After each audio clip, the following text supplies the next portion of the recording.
এখনকার সময় বিশ্বের সবচেয়ে দামি গাড়িগুলির মধ্যে রোলস রয়েলস হচ্ছে একটি, যার দামই শুরু হয় 4-5 কোটি টাকা থেকে।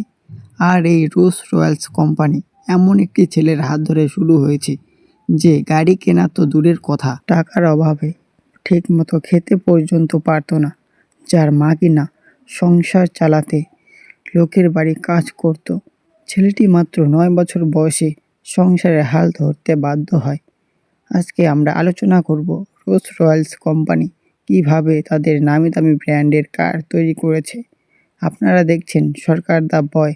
আপনি যদি আমাদের চ্যানেলে নতুন হয়ে থাকেন তবে চ্যানেলটি সাবস্ক্রাইব করে আমাদের পাশে থাকবেন, আর ভালো লাগলে একটি লাইক করে দিবেন।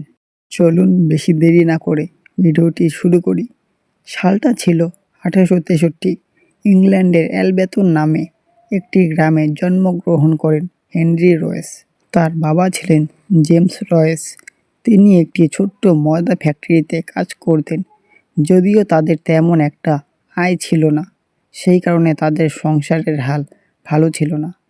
আবার ঋণের জন্য তার সেই ময়দার ফ্যাক্টরিটি বন্ধ হয়ে যায়, যার ফলে রয়েসের পরিবার রাস্তায় নেমে আসে।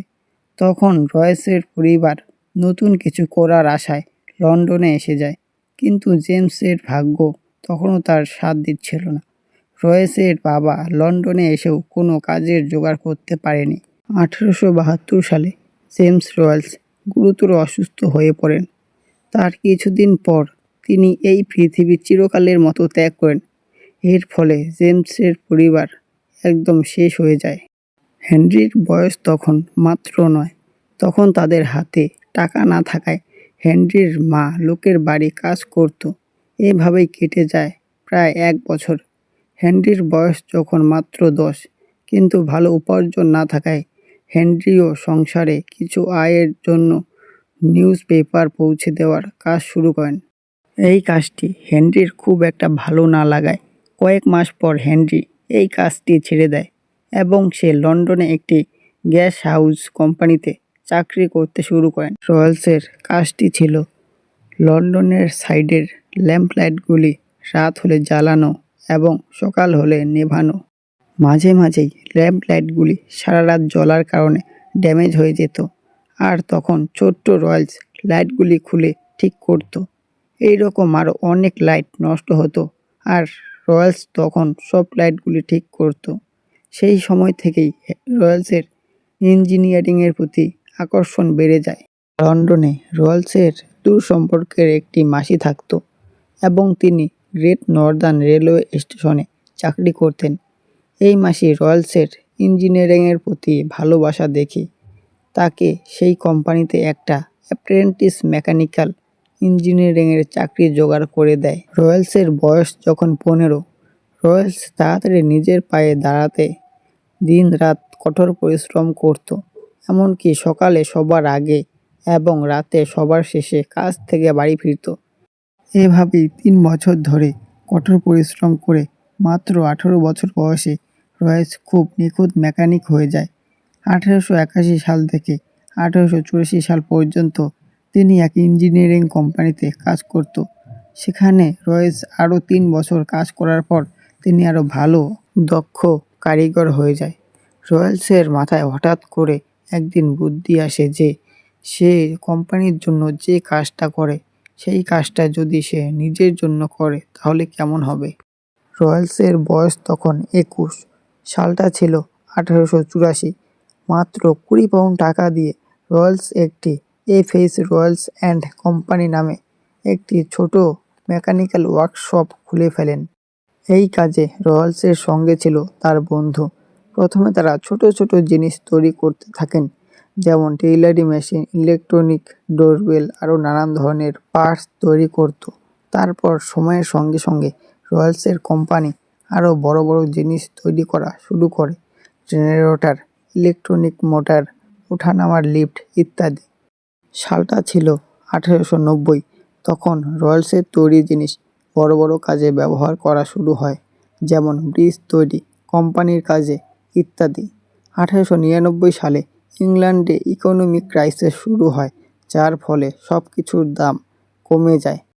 আর এই সময় রয়েলসের কোম্পানিতে 250 জনেরও বেশি শ্রমিক কাজ করত। এই ইকোনমিক ক্রাইসিসের ফলে রয়্যালসের কোম্পানি একদম ডাউন হয়ে পড়ে, যার ফলে রয়্যালসের তৈরি জিনিসের ব্যবহার কমে যায় এবং লাভের হার জিরোতে নেমে আসে। তার ফলে শ্রমিকদের কাজ থেকে এক এক করে বের করে দেয়, কিন্তু তবুও রয়্যালস একাই কাজ করতেই থাকেন। শ্রমিকদের খাপ পূরণ করতে দিন রাত সমানে এক নাগাড়ে কাজ করতে থাকেন। রাতের পর রাত জেগে, না ঘুমিয়ে, ভালো মতন না খেয়ে, একটা চাপের মধ্য দিয়ে হঠাৎ রয়্যালস একদিন অসুস্থ হয়ে পড়েন। রয়্যালস তাড়াতাড়ি সুস্থ হওয়ার জন্য ডাক্তারের কাছে পরামর্শ নেন যে তাকে গাড়ি করে প্রকৃতির হাওয়া শরীরে লাগাতে হবে। রয়্যালস তার সর্বপ্রথম গাড়ি কেনেন 1902 সালে। রয়্যালসের জীবনে প্রথম যে গাড়িটি কিনে তার নাম ছিল ফ্রেঞ্চ ডিকভার। এটি একটি 10 হর্স পাওয়ারের গাড়ি। রয়্যালস এই গাড়িটি চালালে রয়্যালসের কাছে গাড়িটি মোটেও ভালো লাগেনি। ইঞ্জিন গরম হয়, খুব খারাপ শব্দ, কালো ধোঁয়া বের হয়, আরও ইত্যাদি সমস্যা দেখা দেয়। তিনি একজন দক্ষ মেকানিক হওয়ার কারণে তিনি নিজেই ভাবেন গাড়িটিকে সে অল্প অল্প করে ঠিক করতে থাকবেন এবং কিছুদিন পর গোটা গাড়িটিকে পুরো মডিফাই করে ফেলেন। তারপরে রয়্যালস গাড়িটি চালিয়ে বুঝতে পারে গাড়িটিতে আগের মতো কোনো সমস্যা নেই এবং গাড়িটি চালিয়েও অনেক আরামদায়ক। এরপরে রয়্যালসের এই আত্মবিশ্বাস থেকে সে ভাবেন নিজেই এখন গাড়ি তৈরি করবে এবং গাড়ির বিজনেস করবে। তারপর রয়্যালস তার সেই ওয়ার্কশপেই গাড়ির ডিজাইন তৈরি করতে শুরু করে এবং গাড়ি তৈরির জন্য নতুন পার্টস তৈরি করতে থাকেন।